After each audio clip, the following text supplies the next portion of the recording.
দেশের প্রশাসনের অন্ধকারে লুকিয়ে থাকা দুর্নীতির গল্পগুলো প্রতিনিয়ত সামনে আসা শুরু করেছে। শুক্রবার মোহাম্মদপুরের বাবর রোডের একটি বাড়িতে ঘটে এমনই একটি ঘটনা, যেখানে এক সাবেক সিনিয়র সচিবের বাসা থেকে নগদ টাকা এবং বিপুল পরিমাণ বিদেশি মুদ্রা উদ্ধার করা হয়।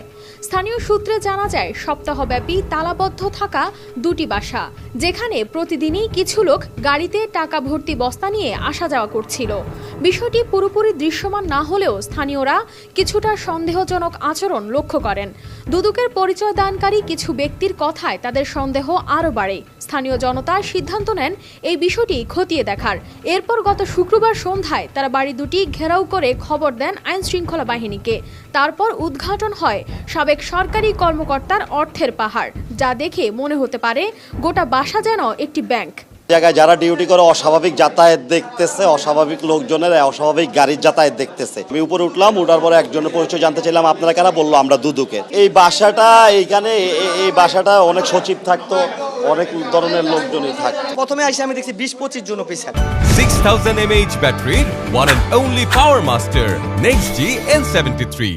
লুটের জিনিস এরকম যার যার সিস্টেম মতো শেষে কেউ এদিকে সরাচ্ছে, কেউ ওদিকে সরাচ্ছে, কেউ টাকা কোনো ছোট ছোট ব্যাগ করতেছে। ঢাকা মহানগর পুলিশের একাধিক টিম সেখানে পৌঁছে অভিযান পরিচালনা করে। সেই অভিযানে বাসা থেকে উদ্ধার করা হয় নগদ 3,10,10,166 টাকা, 74,400 টাকার প্রাইস বন্ড এবং 10,03,306 টাকার বিদেশি মুদ্রা।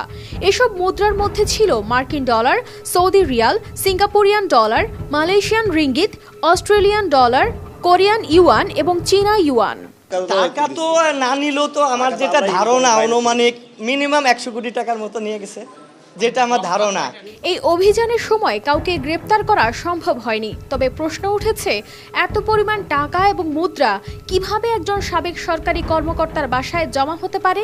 ডক্টর শাহ কামাল, যিনি ছিলেন দুর্যোগ ব্যবস্থাপনা ও ত্রাণ মন্ত্রণালয়ের সাবেক সিনিয়র সচিব, তার বিরুদ্ধে এই ধরনের অভিযোগ নতুন নয়।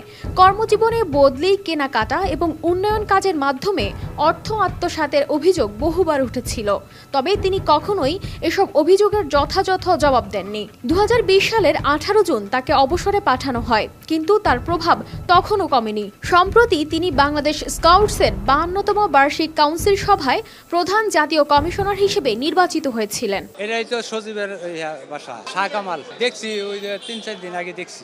এমন একজন প্রভাবশালী ব্যক্তির বাসায় এত বিশাল পরিমাণ নগদ টাকা ও বিদেশি মুদ্রা পাওয়া প্রমাণ করে যে দেশের সর্বোচ্চ প্রশাসনিক পর্যায়ে দুর্নীতি কিভাবে বদ্ধমূল হয়ে গেছে।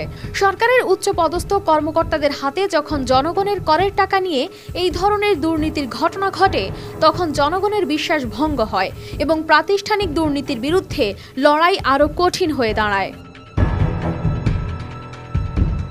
তবে দুর্নীতি কেবল ব্যক্তিগত লাভের জন্য নয়, এটি সমাজের মূল কাঠামোকে ধ্বংস করে দেয়। একসময় যারা দেশকে পরিচালনার দায়িত্বে ছিলেন, তাদের যদি এই ধরনের অপরাধের সাথে জড়িত থাকতে দেখা যায়, তবে এটি রাষ্ট্রের জন্য একটি বড় বিপদ সংকেত। জনগণ অপেক্ষায় এখন সঠিক তদন্ত ও জড়িতদের বিরুদ্ধে যথাযথ শাস্তি নিশ্চিত করা। কানিস ফাতেমা শিমু, RTV।